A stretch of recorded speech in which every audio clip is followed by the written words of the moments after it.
নীলদর্পণ নাটকের পটভূমি ও এর রচয়িতার নাম লিখুন। উত্তর, নীলদর্পণ নাটকের পটভূমি হল বাংলার কৃষকদের উপর নীলকরদের নির্মম নির্যাতন।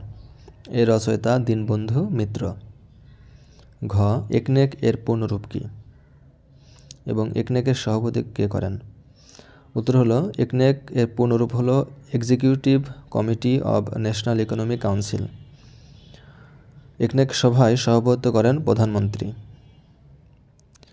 হুথি কোন দেশের স্বাধীনতা গোষ্ঠী? উত্তর হলো, হুথি ইয়েমেনের স্বাধীনচেতা গোষ্ঠী। চ, মধ্যপ্রাচ্যের অনারব দেশ কয়টি ও কী কী? মধ্যপ্রাচ্যের অনারব মুসলিম দেশ দুটি, যথা তুরস্ক এবং ইরান। ছ, কাজী নজরুল ইসলাম রচিত দুটি গল্পগ্রন্থের নাম লিখুন। উত্তর, কাজী নজরুল ইসলাম রচিত দুটি গল্পগ্রন্থ হল ব্যথার দান ও রিক্তের বেদন। বর্গীয় জ, টি-20 ক্রিকেট বিশ্বকাপ 2024 কোথায় অনুষ্ঠিত হবে? এতে কয়টি দেশ অংশগ্রহণ করবে?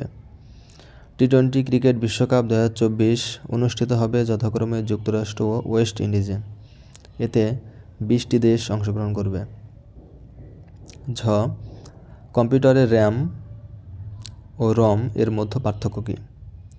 উত্তর, র্যাম হলো অস্থায়ী মেমোরি, বিদ্যুৎ চলে গেলে এর সকল তথ্য মুছে যায়।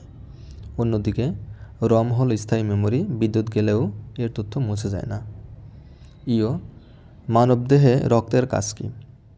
উত্তর, মানবদেহে রক্তের কাজ নিম্নরূপ, যথা অক্সিজেন পরিবহন করা, খাদ্য সার পরিবহন করা, তাপের সমতা রক্ষা করা, বর্জ্য পদার্থ নিষ্কাশন করা এবং হরমোন পরিবহন করা।